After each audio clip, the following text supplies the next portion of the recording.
Ako ang inyong Lolo Pael at ito ang aking kwento. Ganti ng mabagsik na biyenan. 3 taon na mula nang magdesisyon ng mag-asawang Anjo at Mirna na mag-live-in. Sa mga taon na yon ay hindi naging maayos ang kanilang pagsasama.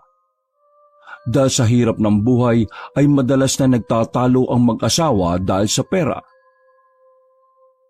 Pareho naman silang may trabaho, ngunit sadyang hindi lang talaga nila kinakaya ang mga bayarin na nakapasan sa kanilang balikat. Pahinante si Anjo, habang si Mirna naman ay tagabantay ng ukay-ukay sa palengke.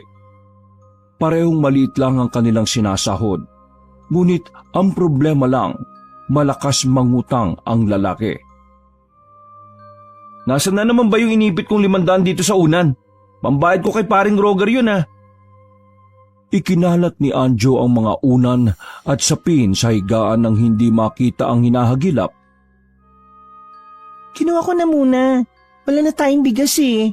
Wala pa tayong kakainin para mamaya. Papalitan ko na lang sa makalawa, total sa sahod na naman ako. Sabi ng babaeng si Mirna na abala sa paghuhugas ng bigas sa kanilang maliit na lababo. Hindi niya ito nagustuhan. Tila umusok ang ilong ng lalaki nang marinig ang mga sinabi ng asawa. Agad na nagsarado ang kanyang kamao. Abay, tanga ka ba talaga? Narinig mo naman 'di ba nakausap ko si paring Roger? Sinabi ko na ngayon ako magbabayad eh. Bakit mo ba ginalaw? Tinulak ni Anjo si Mirna dahilan para matapon ng hinugasang bigas. Napaayos ng buhok ang babae at matalim ang tingin na bumuwelta kay Anjo. Ano gusto mo? Hayaan ko na lang na magutong tayong dalawa ngayong gabi? Palaban na sagot ni Mirna. Hinawakan ni Anjo ang kwelyo ng polo shirt ng babae at idinikit sa gilid ng lababo. Huwag kang makikialam sa pera ko ha. Kapag sinabi kong ibabayad ko yun, ibabayad ko yun. Huwag kang paepal ha. Kung gusto mong kumain, gastusin mo yung pera mo. Wala akong pakialam kung may pera ka o wala. Di ba gusto mo naman itong ganitong buhay? Ikaw naman kasi, gusto tayong bigyan ng malaking pera ng mga magulang mo sa probinsya. Ayaw mo. Masyado ka ma-pride. Kaya itong buhay natin ngayon, Mirna. Naririnig mo ba ang sarili mo, Anjo?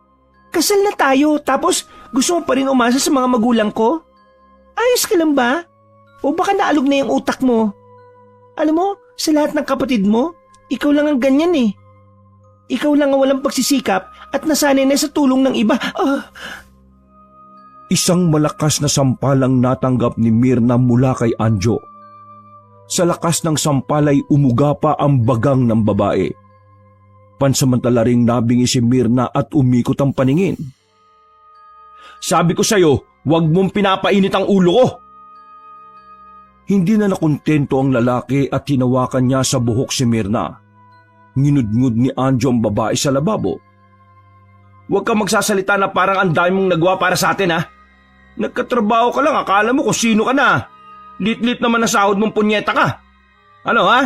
Masakit ba? Sinuntok naman ni Anjo si Mirna sa tagiliran. Dahilan para tuluyang mapaupo na lamang ang babae. Namimilipit ito sa sakit. Saka lamang yon tinigilan ng lalaki nang mapansing hindi na ito makatayo. Mirna, nasabi ko sa iyo ha, huwag mo kong pangungunahan sa lahat ng desisyon ko. Babae ka lang, ako ang lalaki sa pamamahay na ito, kaya ako masusunod dito. Maliwanag? Tumango na lamang si Mirna bilang tugon dahil nahihirapan na siyang makapagsalita. Lumabas na lamang ng bahay si Anjo noong mga sandaling yon. Malalim ang hiningang pinapakawalan niya dahil sa sobrang galit. Pinuntahan na lamang niya ang kumpareng si Roger. Naabutan niya ang lalaki na naglilinis ng pinapasada nitong jeep. Agad naman yung lumapit sa kanya. Pare, pagbabayad ka na? Tanong ni Roger. Umiling si Anjo at sumandal sa gilid ng sasakyan. Hindi pa nga pre, buwisit kasi tong si Mirna eh. Ginastos yung inipit kong pera sa unan. Napatingin si Roger sa kanyang kamay na may bahid ng kaunting dugo. Oh, sinaktan mo na naman si Mirna ano? Tanong ni Roger. Gago kasi, Ang hilig niyang mangialam, nakakapikon. Pare, kalmahan mo lang. Sa ginawa mong yan, baka makulong ka pa. Paano kung mapatay mo yung asawa mo? Nababahalang tanong ni Rogar. Di mas maganda nga yun, pre. Para wala nang pabigat sa buhay ko. Pambira ka, pare, oh. Kung ayaw mo na sa tao, di makipag-iwalay ka na. Lalagay mo pa sa alanganin ng sarili mo eh. Suwestyon ng lalaki. Anong makipag-iwalay? Ipaparamdam ko sa kanyang impyerno. Ginusto niya to eh. Ayaw ko pa kasi magpakasal, masyado lang mapilit yung gaga. Kala mo naman tatakbuhan nung nabuntis ko. Nilaglag naman yung bata. Nakakagago eh. Matigas sa mga nakasaradong kamao ni Anjo. Kapag naiisip niya ang bagay na yon, ay hindi niya maiwasang hindi magalit. Mayroon na sana silang anak sa unang taon pa lang ng kanilang pagsasama. Ang kaso nga lang, masyadong mahina ang kapit ng bata kung kaya't nawala ito. Wala namang kasalanan si Mirna sa mga nangyari. Masyado lang talagang tamad si Anjo noong mga panahong yon. Walang trabaho at si Mirna lamang ang gumagawa ng lahat ng gawaing bahay. Pre naman, asawa mo pa rin yon. Babae pa rin yon. Naiintindihan ko yung pinagmumula ng galit mo sa kanya. Pero hindi mo kailangan maging demonyo ng kanyan. Saad pa ni Rogar. Kalaunan ay medyo kumalma na rin si Anjo dahil sa mga pangaral sa kanya ng kaibigan. Ganun pa man, para kay Anjo kahit kailan ay hindi mawawala ang galit niya para sa asawa. Si Mirna ang sinisisi niya kung bakit nagkaganon ang kanyang buhay. Nang makauwi na si Anjo sa kanilang bahay ay nakahanda na ang pagkain sa lamesa. Wala roon ang kanyang asawang si Mirna. Pagsilip niya sa kanilang kwarto ay wala rin doon. Hindi na lamang niya yun inintindi. Wala siyang pakialam kung saan man yung pumunta. Lumipas ang 1 buwan, mas lalong naging mahirap para sa dalawa ang kanilang pamumuhay. Natunto na kasi si Anjo ng iba pa niyang pinagkakautangan na matagal na niyang tinataguan. Ikaw, Anjo, kapag hindi mo ako binayaran bukas ng gabi, mapapatay na talaga kita. Kilala mo ako. Mas mahaba pa ang pasensya ko kaysa dyan sa manoy mo. Pero kapag ako napuno, kayang-kaya kong pumatay ng tao. Alam mo naman siguro na naglabas-masok na ako sa kulungan, di ba? Sabi ni Mang Elmer sa kanya. Isa sa mga taong halos 2 taon na niyang inutangan, ngunit sa halip na bayaran, tinakbuhan niya pa yon. Mang Elmer, magbabayad naman ako eh. Pangako, basta wag lang yung patay-patay na yan. Ano ba yan? Parang maamong tuta si Anjo sa mga sinabi niyang yon. Nawala ang angas niya na laging ginagamit niya kay Mirna. Siguraduhin mo lang ha, kasi hindi talaga ako magdadalawang isip na patayin ka. Anjo, tandaan mo yan. Sabi ng lalaki at naglakad na rin ito paalis. Napaupo na lamang si Anjo sa tapat ng lamesa at tila ba sumasakit ang kanyang ulo. Isip siya ng isip kung papaano makakabayad. Tahimik lang naman si Mirna sa lababo habang naguhugas ng pinggan. Dahil sa napapadalas na ang pananakit ni Anjo sa kanya, ay naging mas tahimik na ito. Magsasalita lamang kapag kakausapin. Mirna, kuha mo naman ako ng ulam kina Teresa oh. Sabi mo, babayaran ko sa susunod na linggo sa sahod ko. Sabi ni Anjo sa asawa. Agad na sumunod ang babae. Nagtataka ang lalaki kung bakit hindi yun nagbubunganga o kumontra man lang sa kanya. Sumapit ang gabi. Hindi na naman mapakali si Anjo. Kinakabahan siya para sa kanyang kinabukasan. Mabubuang na ang lalaki kakaisip kung saan kukuha ng 20,000. Hindi rin naman siya makautang kay Rogar dahil malaki-laki pa rin ang utang niya sa kaibigan. Pumasok nga rin sa isipan niya na gumawa na lamang na masama. Pero takot din naman siyang makulong. Ay, punyetang buhay to oh. Kakainis. Sabi na lamang niya. Gulong-gulo na ang isip niya. Pero nang mapatingin siya sa natutulog na si Myrna, bigla na lamang may lumitaw na ideya sa kanyang isip. Nabuhayan siya ng dugo. Si Myrna ang nakikita niyang makakaresolba ng malaking problema niya. Sa parehong gabi din na yon, kinontak ni Anjo si Mang Elmer gamit ang maruming telepono sa tindahan.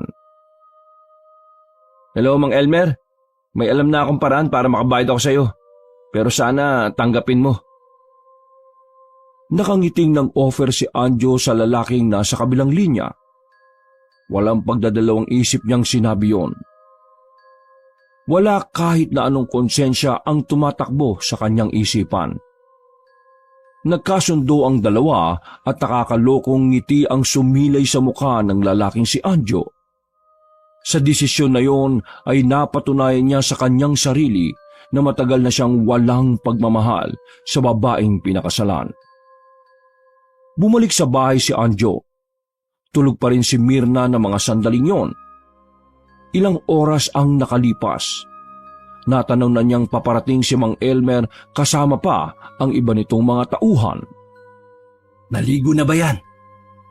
Pabulong na tanong ni Mang Elmer kay Anjo. Naligo naman na yan. Bahala ka na ha. Basta yung kasunduan natin ha. Kapag tapos nito, tapos na rin yung utang ko sa'yo. Sagot naman ni Anjo. Ngumisi si Mang Elmer sa kanya. Demonyo ka rin pala, no? Paano mo nasikmura ito? Pero wala na akong pakialam doon. Titikman ko na lang yung sinasabi mong sarap ng asawa mo. Sabi ni Mang Elmer at tinapik pa nito si Anjo sa balikat. Pagpasok ni Mang Elmer sa kanilang bahay ay naabutan nitong gising ang babae. Tila ba alam na nito ang mangyayari. Nakaupo lang ito sa higaan at hindi man lang gumagalaw. Nakatingin si Myrna kay Anjo at noong mga sandaling yon, ang tumutulong luha ng babae ang tila nagpaalala kay Anjo sa mga araw na sila ay masaya pa. Tumalikod na lamang si Anjo para hindi makita ang kanyang asawa. Mga ilang sandali lang naririnig na lamang ni Anjo ang pag-ugoy ng kanilang papag. Walang maririnig na kahit na ano mula sa kanyang asawa. Para itong ribulto na walang reaksyon at tanging luha lamang ang nagsasabi ng kanyang nararamdaman. Habang binabayo si Myrna ng demonyong nasa ibabaw niya, ay nakuha pang manigarilyo ni Anjo sa labas. Matapos ang halos isang oras na pagpaparanas ng impyerno kay Myrna, natapos na rin ang lalaking si Elmer sa kasarapan. Sobrang lapad ng ngiti ni Mang Elmer na parang binanat pa ang mukha. Ayos na. Gusto mo pa bang umutang, Anjo? Ayos lang sa akin. May pambayad ka pa naman eh. Nagtawanan ng mga bata-bata ni Mang Elmer. Agad na umalis sa mga yon na parang wala lang nangyari. Pagpasok ni Anjo sa loob ng kanilang bahay ay naabutan niyang nakahiga pa rin si Myrna sa papag. Wala pa rin itong suot na kahit na ano. Nabayaran mo na ba ang lahat ng utang mo sa kanya? Biglang tanong ng babae na siyang kinabigla ni Anjo. Ha? Wala na akong utang sa kanya. Bayad na lahat. Dahan-dahan bumangon ng babaeng si Myrna. Tawagin mo si Rogar. Papuntay mo siya rito. Babayaran na rin natin ang utang mo sa kanya at sa iba pang mga pinagkakautangan mo. Tawagan mo silang lahat. Papilahin mo lang sa akin. Handa akong magpawasak para lang gumaan ang pakiramdam mo.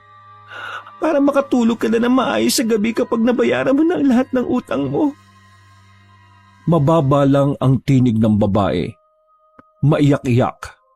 Nakatingin at nakatulala lamang ito sa baba habang tumutulo pa rin ang luha.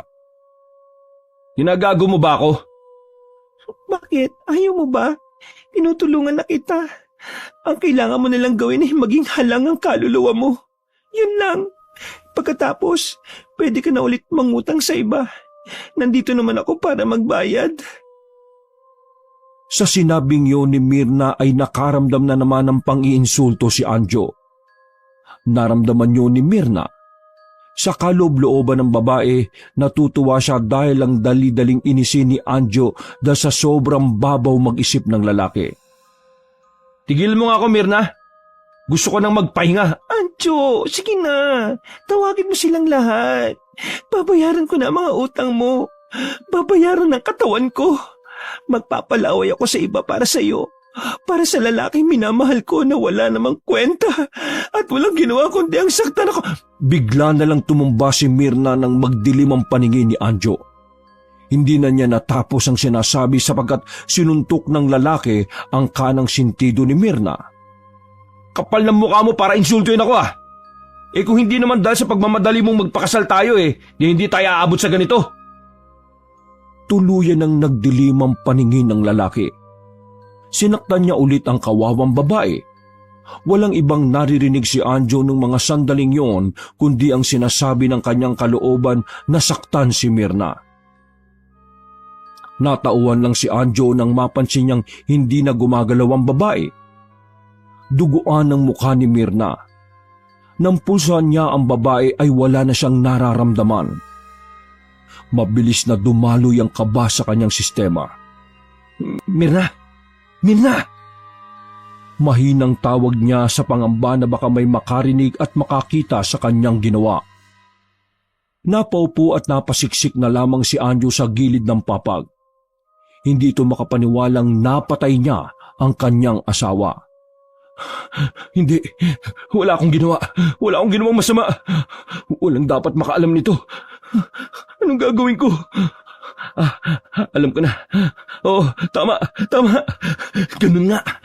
Si Mang Elmer, siya ang may kasalanan ng lahat. Siya ang ituturo ko.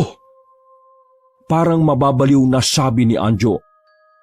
Sa mga sandaling yon ay sinimulan na niyang lokohin ang kanyang sarili. Iniwan niya ang asawa sa bahay. Makalipas ang halos isang oras ay napansin niya na may mga tao na sa kanilang bakuran. Anong nangyari? Tanong ni Anjo nang makalapit siya sa bakuran. Nako Anjo, ang asawa mo pinatay! Sabi ng isang babae. Tumakbo si Anjo papunta sa loob ng kanilang bahay. Naabutan niya ang mga pulis na siya rin ang palihim na tumawag. Niyakap niya ang babae at kunwaring humagulgol. Napaniwala niya ang mga tao at mga pulis na wala siyang kinalaman sa nangyari. Ang tanging pinagbibintangan lamang ay ang lalaking si Elmer. May mga nakakita rin kasi sa lalaki na nagpunta nga ito sa bahay ni na Anjo. Dahilan para ito ang madiin. Nasa trabaho po ako. Hindi ko po inaasahan na ganito ang dadatnang ko. Hindi ko inaasahan na siya ang babalikan ng pinagkakautangan ko. Mangiyak-ngiyak na salaysay ni Anjo habang nakatago ang kanang kamay na ilang beses nitong hinuhugasan. Dinala ang bangkay ng babae matapos maimbestigahan. Pagkatapos, nagsimula na ring maging wanted ang lalaking si Elmer, habang si Anjo ay nanatiling inosente noong mga sandaling yon. Makalipas ang isang linggo, nailibing na rin ng babaeng si Mirna. Dumalo sa burol ang ina ng babae na si Nelma. Ang ginang na nasa edad 50 hanggang 60 na. Sa buong oras ng paglilibing ay nakatingin lamang ang ginang kay Anjo. Marahil napapansin na matanda na tila walang lungkot sa mukha ni Anjo. Sa halip, kakaibang kaba ang nararamdaman ni Nelma kay Anjo. Bagay na nagpapaisip sa ginang. Nang palabas na sana sila sa sementeryo ay kinausap si Anjo ng kanyang biyenan. Sandali! Napalingon si Anjo sa likuran at nakita niya si Nelma na kaswal na nakatayo. Marami ka bang gagawin ngayon? Tanong ni Nelma. May biyahe kami ng katrabaho ko. Pasensya na ha. Walang ganang sagot ni Anjo. Lumapit ng bahagya ang ginang at pinagmasdan siya mula ulo hanggang paa.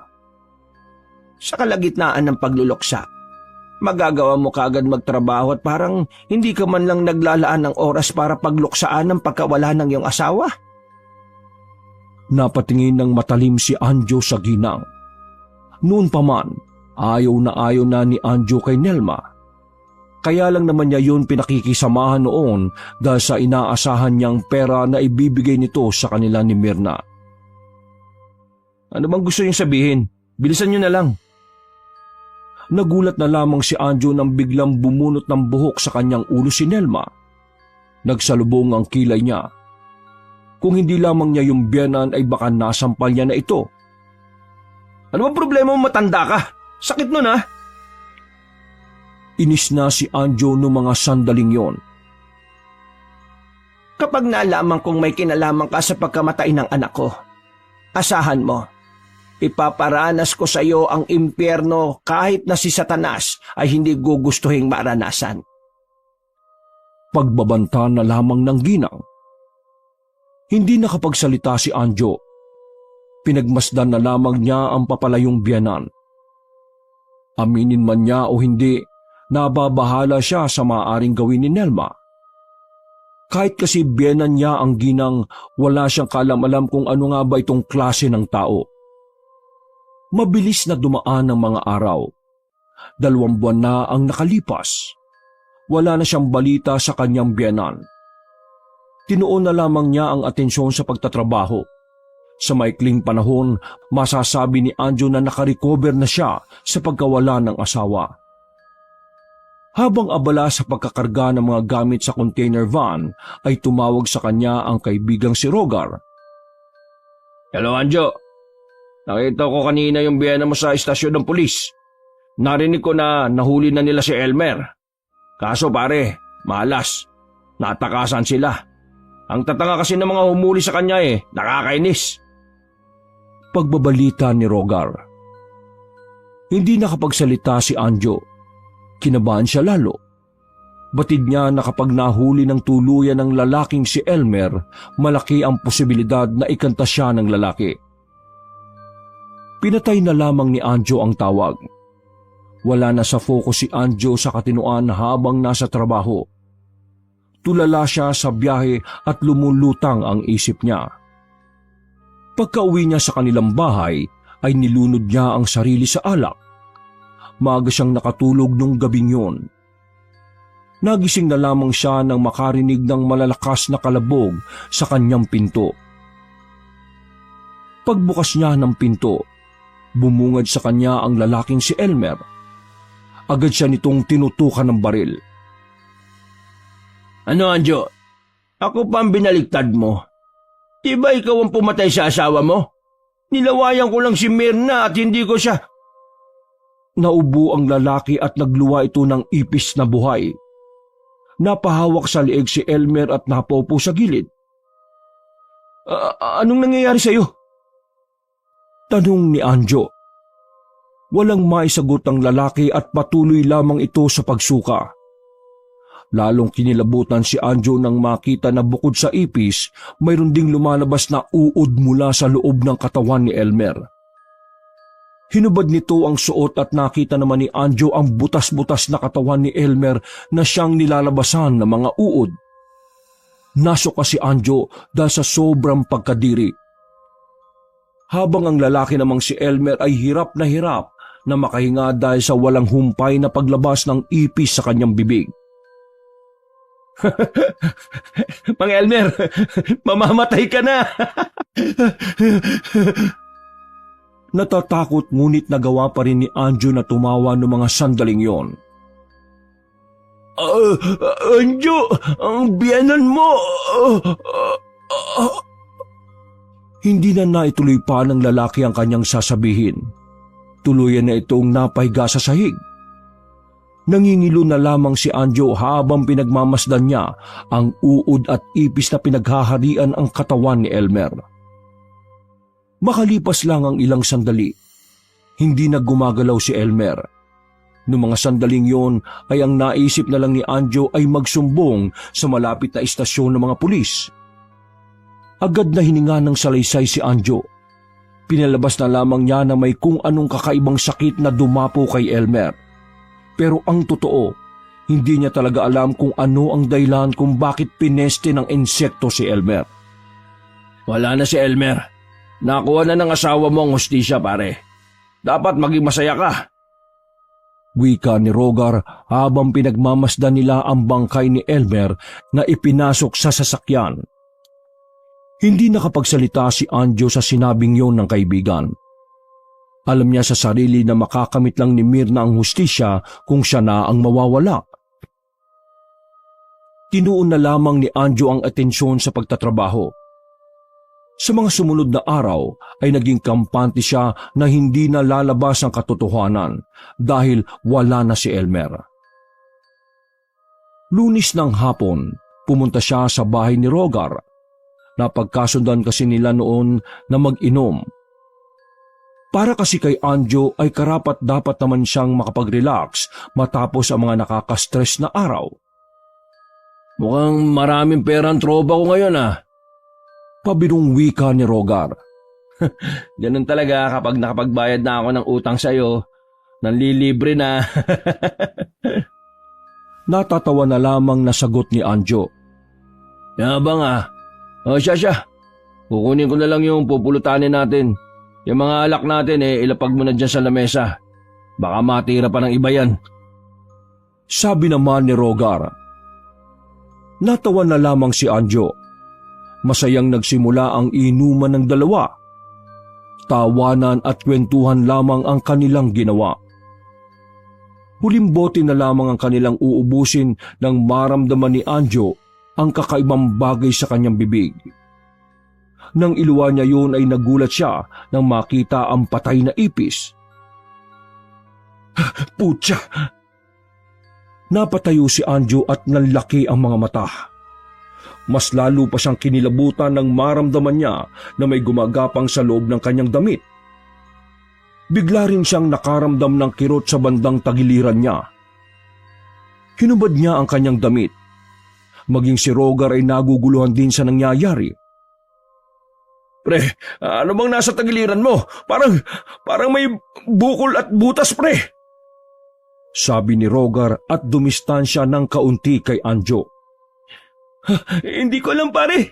Parang may gumagalaw sa loob ng tagiliran ko Natatarantang sagot ni Anjo. Mas tumindi ang kirot na kanyang nararamdaman. Sa sobrang sakit ay parang nawala agad ang tama ng alak sa katawan. Muli siyang nakaupo sa gilid. Namimilipit siya sa sakit. Nang muli nilang tingnan ang bukol sa kanyang tagiliran, ay may nakita silang maliliit na ipis na lumalabas. Pre, di ba ganyan rin yung nangyari kay Mang Elmer? Hindi kaya... Napalingon ng dalawa sa tatay ni Rogar na lumapit sa kanila nang mapansin ang nangyayari. Nako po, sinasabi ko na nga sa iyo, Rogar. Yung nakaraan na nangyari sa lalaki, barang yun. Ganyan din ang nangyayari sa kaibigan mo ngayon, Sabi ng ama ni Rogar na si Mang Imo. Barang? Sino naman ang babarang kay Anjo wala namang kaawayan? Sabi ni Rogar sa ama. Para makasiguro, bakit hindi na lang siya magpatingin sa albularyo? Diyos ko, Rogar, kapag hindi maagapan yan, baka mamatay rin ang kaibigan mo. Sabi pa ni Mang Imo. Hindi malaman ni Anjo kung ano ang kanyang gagawin. Biglang pumasok sa isipan niya ang kanyang biyena na si Nelma. Yun lamang ang naiisip niya na maaaring bumarang sa kanya. Mang Imo, may kilala ba kayong albularyo? Pautal-utal na wika ni Anjo. Nakahawak pa rin ito sa kanyang tagiliran. May meron. Pero gabi na ngayon. Bukas ko na mapupuntahan yon. Diyos ko, dapat maagapan yan. Bago ka ako mamatay ka. Sayang ka. Nag-aalalang wika ng manong. Muling kumirot ang bukol sa tagiliran ni Anjo. Sa sobrang sakit ay hindi na niya kinaya pang umupo. Natumba siya sa upuan at napabuluktot na lang sa lapag. Binuhat ng mag-ama si Anjo papasok sa kanilang bahay at inihiga muna nila ang lalaki sa katre at sinimula ni Mang Ino na suriin ang katawan ni Anjo. Rogar, kumuha ka muna ng maligamgam na tubig. Lagyan mo ng suka. Baka sakaling mawala ng kaunti ang kirot. Sabi ni Mang Imo at agad din naman itong sinunod ni Rogar. Pinunasan ng basang bimpo na ang katawan ni Anjo. Naging epektibo naman ito dahil kahit papaano ay guminhawa ang pakiramdam ni Anjo. Kaso nga lang nadagdagan ang bukol ni Anjo. Nagkaroon na rin siya sa bandang balikat. Nangingitim ang bukol na yon at kasing laki ng dalandan na kapag nasasagi ay masakit. Nakatulog si Anjo. 6:00 na ng umaga nang siya ay magising. Pinilit niyang makabangon. Masakit ang ilang parte ng kanyang katawan. Kaya naman napasandal na lang siya sa pader. Oh, gising ka na pala. Maya-maya lang pre, babalik na si Papa. Kasama na niya yung albularyo na titingin sa'yo.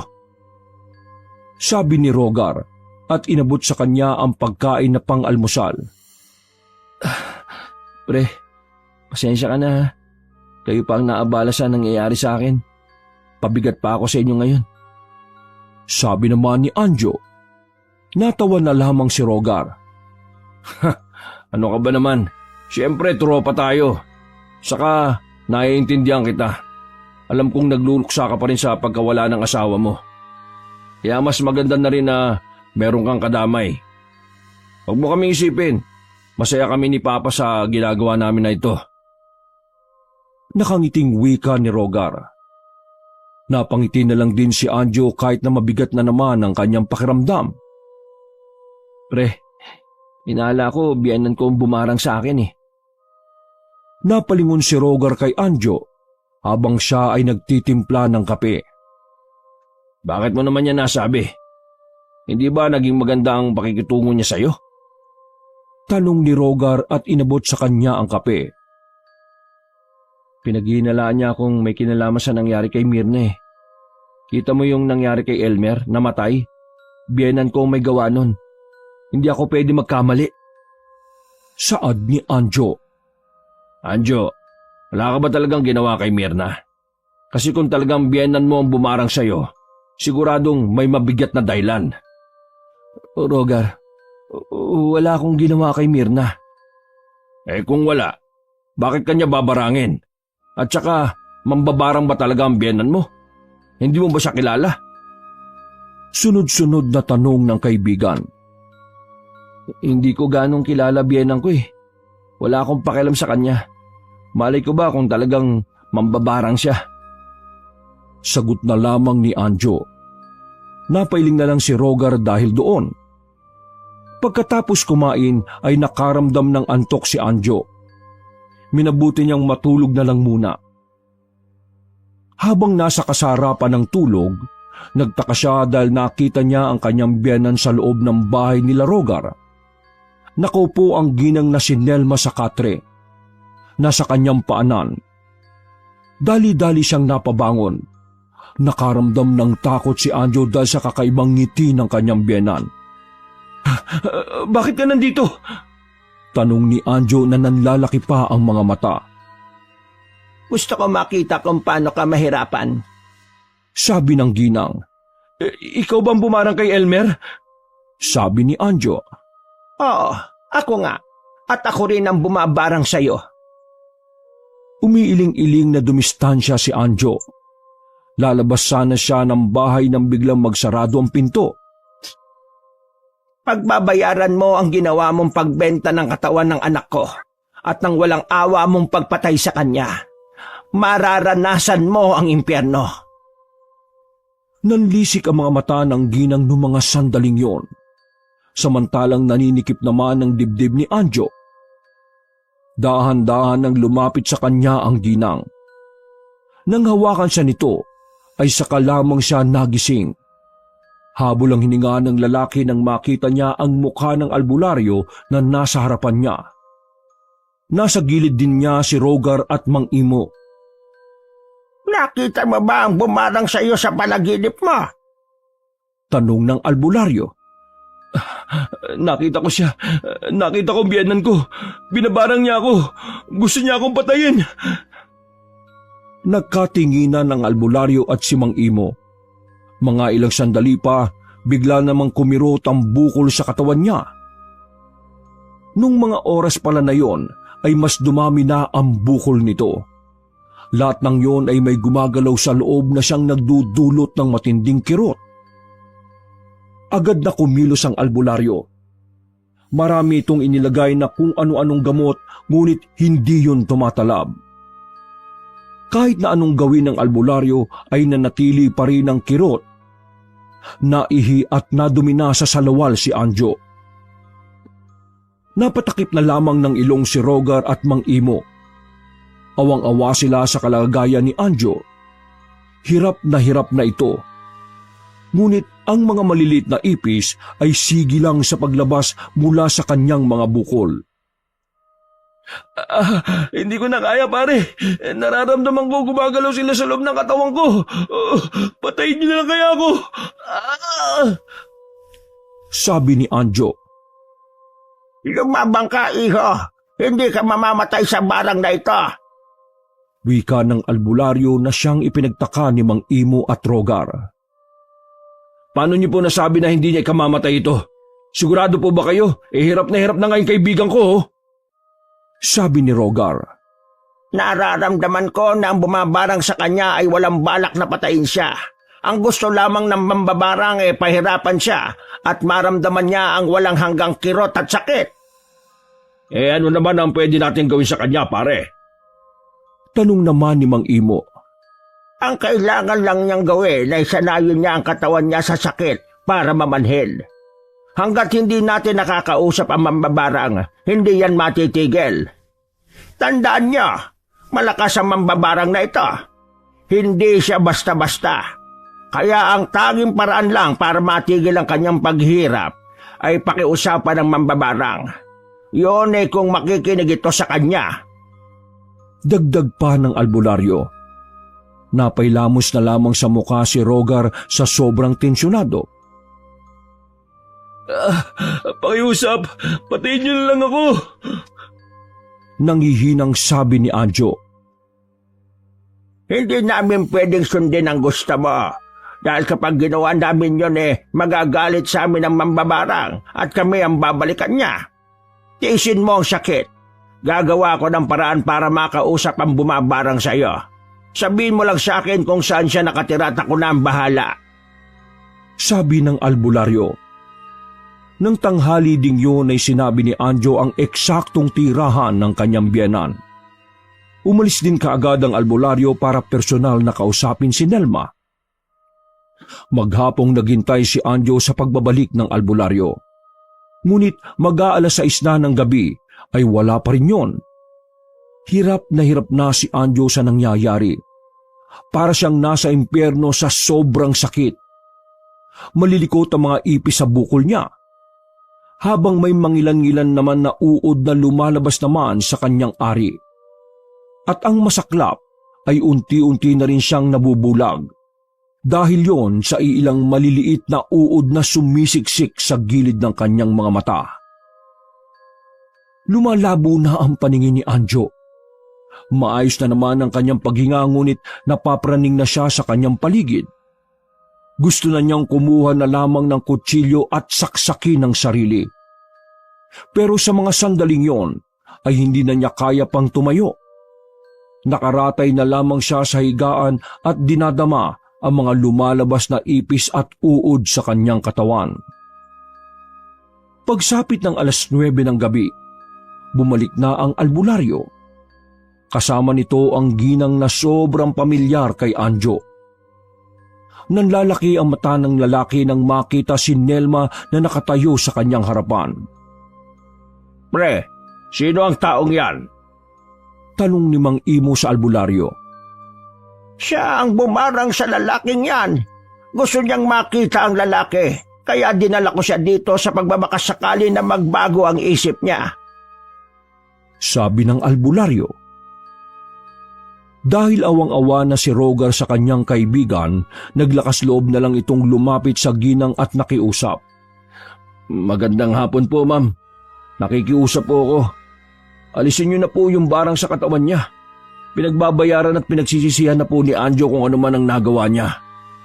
Maawa na po kayo sa kanya. Sabi ni Rogar. Ang barang ay hindi kulam na pwede pang bawiin. Kapag napakawalan na ang insekto sa garapon at lumipat na sa katawan ng tao, ay hindi na ito maaaring bawiin. Pero alam ko kung papaano siya gagamutin.